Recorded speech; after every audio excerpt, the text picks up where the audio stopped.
नमस्कार। आप सभी का स्वागत करते हैं आज के अपने क्लास में।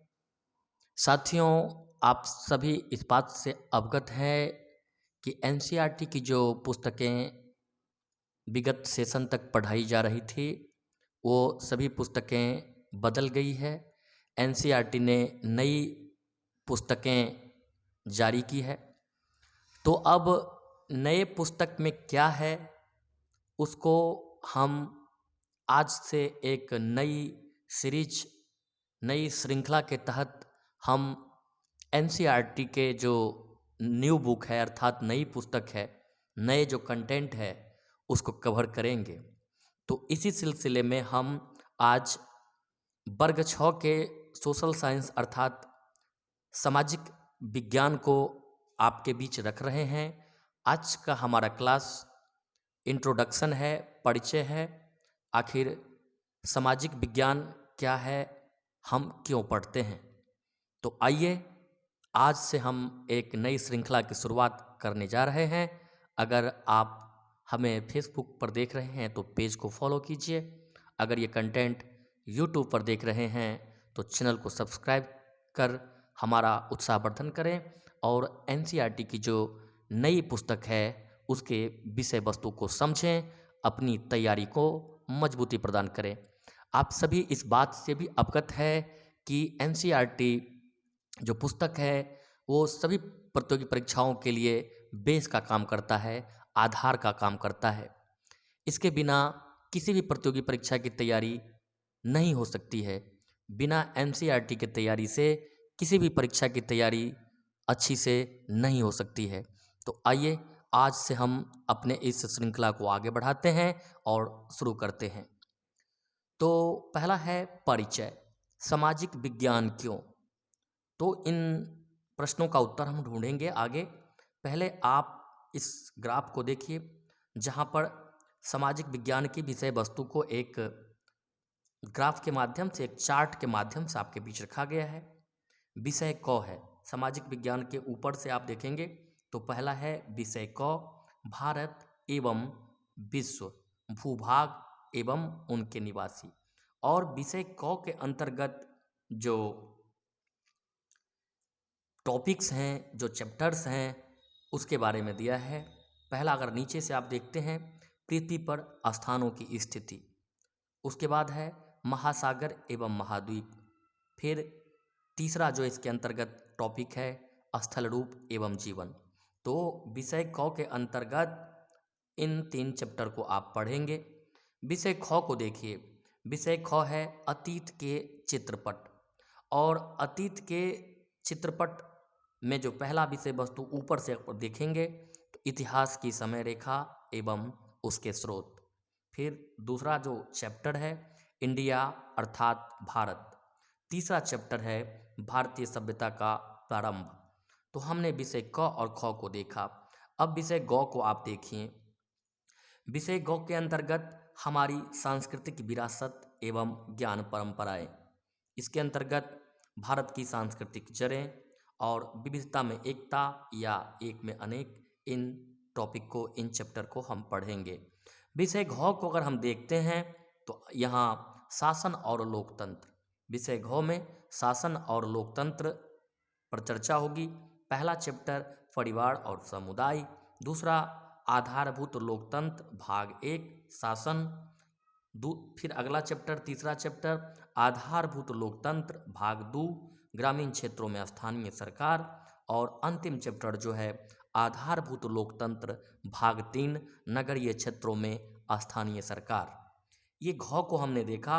अब एक अंग, अंतिम जो विषय वस्तु है, विषय है हमारे आसपास का आर्थिक जीवन। इसके अंतर्गत हमारे आसपास की आर्थिक गतिविधियां, कार्य का महत्व, इन 2 चैप्टर को हम पढ़ेंगे। तो साथियों, इस ग्राफ को आप समझ गए होंगे।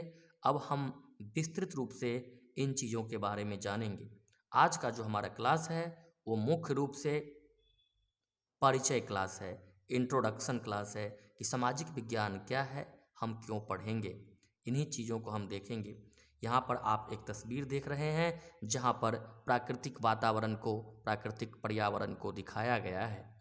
अब कहता है कि आइए पता लगाएं। ऊपर दिए गए चित्र को देखिए, आपने क्या देखा? झील में पानी कहाँ से आ रहा है? सड़क का निर्माण किसने एवं क्यों किया? इन छोटे छोटे घरों में रहने वाले लोग क्या क्या गतिविधियां करते होंगे? उनका क्या इतिहास रहा होगा? उनका क्या भविष्य है? अपने उत्तरों को लिखिए एवं अपने साथियों के साथ इस पर चर्चा कीजिए। अब मुख्य पृष्ठ पर दिए गए चित्र को देखिए, आपके मन में क्या क्या सवाल आते हैं उनको लिखिए। इन दो चित्रों से संबंधित प्रश्नों के उत्तर को जानने के लिए आप किस प्रकार प्रयास करेंगे? तो साथियों, हमने एक चित्र देखा था, आगे भी एक चित्र है।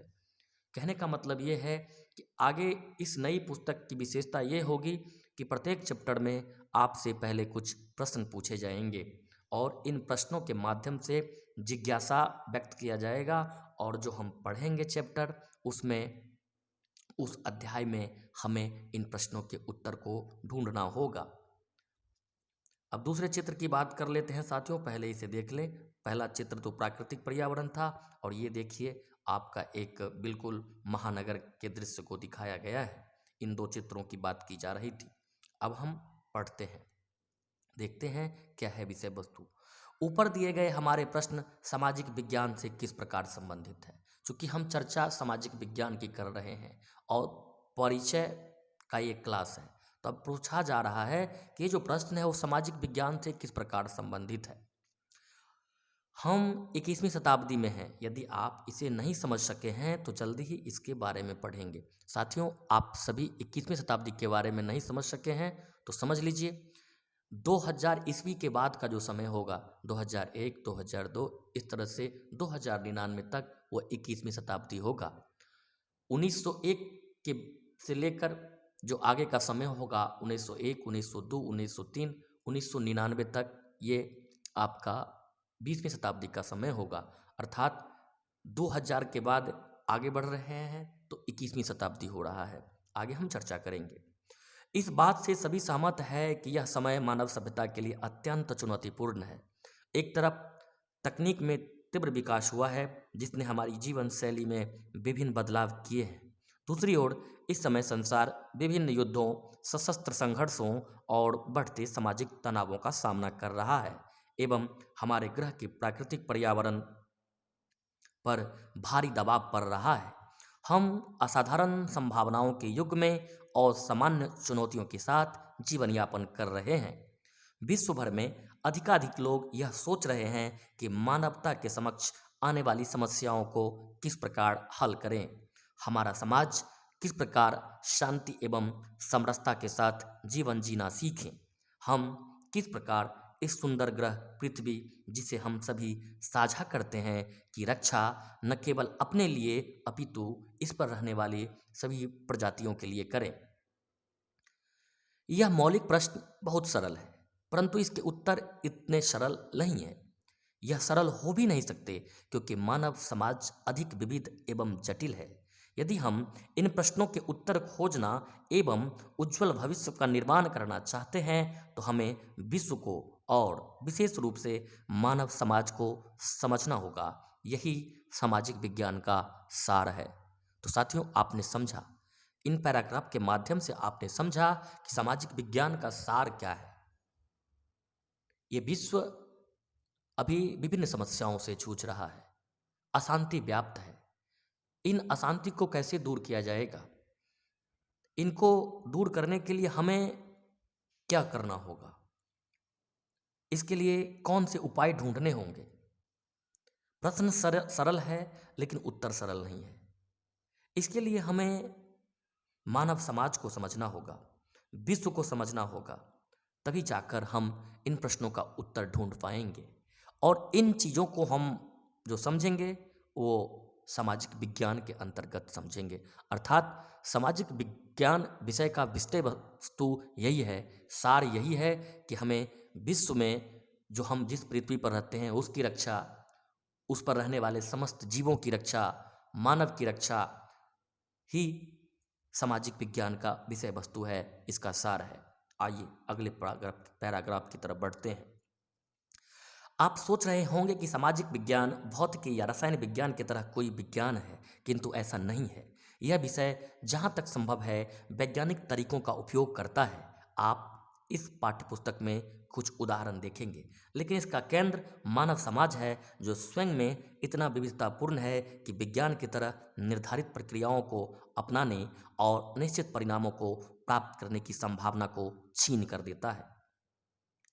तो साथियों, इस पैराग्राफ में आप ये समझेंगे कि जो भौतिकी विज्ञान या रसायन विज्ञान की तरह भी सामाजिक विज्ञान है, लेकिन इसका विषय वस्तु ऐसा नहीं है।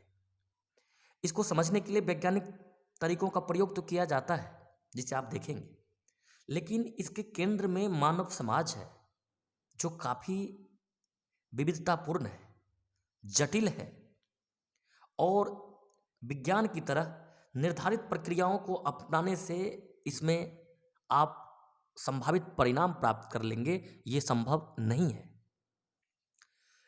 सामाजिक विज्ञान के कई उपविषय हैं, जैसे भूगोल, इतिहास, राजनीतिक विज्ञान, अर्थशास्त्र, समाजशास्त्र, मानव विज्ञान, पुरातत्व विज्ञान, मनोविज्ञान इत्यादि। तो आप ये जान लीजिए, सामाजिक विज्ञान के जो उपविषय है इसके अंतर्गत भूगोल, इतिहास, राजनीतिक विज्ञान, अर्थशास्त्र, समाजशास्त्र, मानव विज्ञान, पुरातत्व विज्ञान, मनोविज्ञान इत्यादि सभी विषय इसके राजनीतिक सामाजिक विज्ञान के उपविषय हैं। आपको इन शब्दों से भयभीत होने की आवश्यकता नहीं है। इनमें से कुछ उपविषय का अध्ययन आप माध्यमिक स्तर पर करेंगे। मध्य स्तर पर हमने इस तरह का वर्गीकरण नहीं किया है। इसकी जगह हमने 5 प्रमुख विषयों का उपयोग किया है। आइए इस पर एक दृष्टि डालते हैं। तो साथियों, हमने अभी जिन उपविषयों की चर्चा की, भूगोल, इतिहास, राजनीतिक विज्ञान, समाजशास्त्र, अर्थशास्त्र, मानव विज्ञान, पुरातत्व विज्ञान, मनोविज्ञान, इन चीज़ों का अलग अलग अध्ययन आप माध्यमिक स्तर पर करेंगे। अभी इन सभी को मोटे तौर पर जो मध्य स्तर पर अर्थात मिडिल लेवल पर जिसमें हम लोग हैं, उसमें इन्हें 5 भागों में वर्गीकरण किया गया है, जिसको हम समझते हैं। हमने चार्ट में जिन चीज़ों को देखा था उसको अब थोड़ा विस्तृत रूप से समझते हैं। विषय क के अंतर्गत भारत एवं विश्व, भूभाग एवं उनके निवासी। इस विषय में हमारे आसपास की भौगोलिक दुनिया की बुनियादी बातें एवं हमारे ग्रह की कुछ मुख्य विशेषताओं और उन्हें मानचित्र पर दर्शाने का तरीका शामिल है। यह विषय महत्वपूर्ण क्यों है? जबकि हम मोबाइल पर शानदार मानचित्र प्राप्त कर सकते हैं, वास्तव में यह विषय मानचित्रों से इतर भी चर्चा करता है। इस विषय के माध्यम से पता चलता है कि संपूर्ण इतिहास के दौरान मानव सभ्यता के फलने फूलने में भौगोलिक संरचनाओं, पर्वत, समुद्र, नदियां आदि ने किस प्रकार भूमिका निभाई। भारत के संदर्भ में यह विषय बताता है कि भारत की प्राकृतिक अवस्थिति ने उनकी प्राचीन सभ्यता को किस प्रकार अनूठी पहचान प्रदान की। तो साथियों, विषय क के अंतर्गत भारत एवं विश्व, भूभाग, इसके निवासी की चर्चा करेंगे। प्रश्न ये भी पूछा जा रहा है, कहा जा रहा है कि भाई इस मोबाइल की दुनिया में हमारे पास इतने अच्छे अच्छे मानचित्र है, तो फिर इसका अध्ययन क्यों, ये महत्वपूर्ण क्यों है? क्योंकि ये इसलिए महत्वपूर्ण है कि ये हमें संपूर्ण इतिहास के दौरान मानव सभ्यता के फलने फूलने की भौगोलिक संरचनाओं, समुद्र, पर्वत, नदियां आदि किस प्रकार भूमिका निभाई, इन सब के बारे में हमें जानकारी प्रदान करेगा। इसीलिए इसके अंतर्गत हम भारत एवं विश्व, भूभाग एवं उसके निवासी विषय क के अंतर्गत पढ़ेंगे। विषय ख की बात करते हैं। अतीत के चित्रपट। चित्रपट कैनवास जैसा एक बड़ा टुकड़ा होता है जिस पर चित्र एवं डिजाइन बने होते हैं। कभी कभी ये ऐतिहासिक घटनाओं की व्याख्या करते हैं। इसे आमतौर पर दीवार पर लटका कर रखा जाता है। इस चित्रपट में अतीत का चित्रण हम भारत के अतीत से करना प्रारंभ करेंगे। शायद आप यह सोच रहे हो कि अतीत को लेकर चिंतित क्यों होना चाहिए। वास्तव में यही वर्तमान को समझने की कुंजी है और इस विषय में दिए गए अध्याय आपको इसके बारे में अधिक स्पष्ट करते दिखेंगे। दूसरे शब्दों में कहे तो अतीत हमारी पहचान का मुख्य स्रोत है, जो हमें यह समझने में सहायता करता है कि हम कौन हैं और कहाँ से आए हैं। अन्य शब्दों में कहे तो अतीत अभी हमारे साथ है, क्योंकि दुर्भाग्य से इतिहास केवल सुखद विकास की यात्रा नहीं है, अपितु यह लोगों, सरकारों और शासकों द्वारा की गई गलतियों एवं उन गलतियों के कारणों को समझने में हमारी सहायता करता है। इसको समझने के उपरांत ही आशा है कि हम इन गलतियों को दोहराने से बचेंगे। तो साथियों, विषय ख के अंतर्गत आप अतीत के चित्रपट पढ़ेंगे, अर्थात इतिहास की जानकारी आपको मिलेगी। चित्रपट जो शब्द है उसको समझिए, कैनवास जैसा एक टुकड़ा होता है, चित्र डिजाइन बने होते हैं, ऐतिहासिक घटनाओं की व्याख्या करते हैं, दीवार पर लटकाकर इन चीज़ों को रखा जाता है। चित्रपट में अतीत का चित्रण हम भारत के अतीत से करना प्रारंभ करेंगे। और आप इस बात से चिंतित होंगे कि भाई हम अतीत को क्यों जाने, अतीत के लेकर हम चिंतित क्यों हो। वास्तविकता यही है कि अतीत ही वर्तमान की कुंजी है। वर्तमान को समझने के लिए आपको अतीत को जानना होगा। जब आप अतीत को पढ़ेंगे तो इसमें आप देखेंगे कि ये जो इतिहास है इसकी यात्रा बहुत सुखद नहीं रही है। इसमें हम ये भी जानेंगे कि हम कौन है, कहाँ से आए हैं, शासकों द्वारा, सरकारों द्वारा क्या गलतियां की गई, उन गलतियों को समझने का प्रयास करेंगे और भविष्य में उन गलतियों से बचने का प्रयास करेंगे। जब हम अतीत के चित्रपट के अंतर्गत इन चीज़ों को देखेंगे तो सारी बातें क्लियर होगी। आगे बढ़ते हैं। विषय गौ, हमारी सांस्कृतिक विरासत एवं ज्ञान परंपराएं। प्रायः ऐसा माना जाता है कि भारत की संस्कृति अत्यंत समृद्ध एवं प्राचीन है। यह सत्य भी है, परंतु इसकी प्रमुख विशेषताएं क्या है, इसके मार्गदर्शक सिद्धांत क्या है, भारतीय इतिहास में यह किस प्रकार प्रकट हुए और हमारे समय की समस्याओं को सुलझाने में किस प्रकार सहायक होंगे, यह कुछ प्रश्न है जिसका अन्वेषण इस विषय में किया जाएगा। इनका उद्देश्य होगा कि प्रत्येक विद्यार्थी हमारी सभ्यता की नींव को समझें एवं उसके मूल्यों की प्रशंसा करें। तो साथियों, इसके अंतर्गत हम अपनी सभ्यता की नींव को समझेंगे, हमारे समाज में ये कैसे प्रकट हुए इनको समझेंगे और अपने नींव को समझेंगे और अपने मूल्यों की प्रशंसा करेंगे, अपनी संस्कृति पर गौरव करेंगे। इसके अंतर्गत हम यही पढ़ेंगे। विषय गौ, शासन और लोकतंत्र। प्रत्येक देश के नागरिक को उस देश की राजनीतिक कार्यप्रणाली की समझ होनी चाहिए। भारत विश्व का सबसे बड़ा लोकतंत्र है। यहाँ विभिन्न स्तरों पर कार्य करने वाली विस्तृत शासन प्रणाली अपनाई गई है। इसकी प्रमुख विशेषताएं एवं घटक क्या है, शासन में लोग किस प्रकार भागीदारी कर सकते हैं, उनके अधिकार क्या है एवं उनके कर्तव्य अथवा धर्म क्या है, क्या अन्य देशों में अलग प्रणाली अपनाई जाती है, यदि हाँ तो वे कौन सी है, विभिन्न देश आपस में किस प्रकार संपर्क स्थापित करते हैं। इस विषय का अध्ययन कर हम अधिक जिम्मेदार नागरिक बन सकेंगे। यह समझ सकेंगे कि सरकार के विभिन्न अंग किस प्रकार कार्य करते हैं, साथ ही हमें प्रभावित करने वाली स्थानीय अथवा राष्ट्रीय नीतियों पर अपना वक्तव्य प्रभावी ढंग से रख सकेंगे। तो साथियों, ये विषय कहा जाए तो राजनीतिक विज्ञान का विषय है। शासन और लोकतंत्र के अंतर्गत हम अपनी देश की कार्य प्रणाली को समझेंगे, सरकार के अंगों को समझेंगे, ये कैसे कार्य करता है इनको समझेंगे, विश्व के अलग अलग हिस्सों में किस प्रकार की शासन व्यवस्था अपनाई गई है इसे भी समझेंगे और इन चीज़ों को हम समझ कर जो राष्ट्रीय नीतियां हैं उस पर अपना वक्तव्य भी प्रभावी ढंग से रख सकेंगे। आगे अंतिम विषय वस्तु जो है, विषय अंग, हमारे आसपास का आर्थिक जीवन। कोई भी परिवार दैनिक जीवन की आवश्यक वस्तुओं जैसे प्राथमिक स्तर पर भोजन, वस्त्र, आश्रय, जल की उपलब्धता एवं द्वितीय स्तर पर वयस्कों के लिए आजीविका और युवाओं के लिए शिक्षा के बिना खुश नहीं रह सकता। इसी प्रकार सुदृढ़ अर्थव्यवस्था के बिना कोई भी देश सामंजस्यपूर्ण ढंग से उन्नति नहीं कर सकता।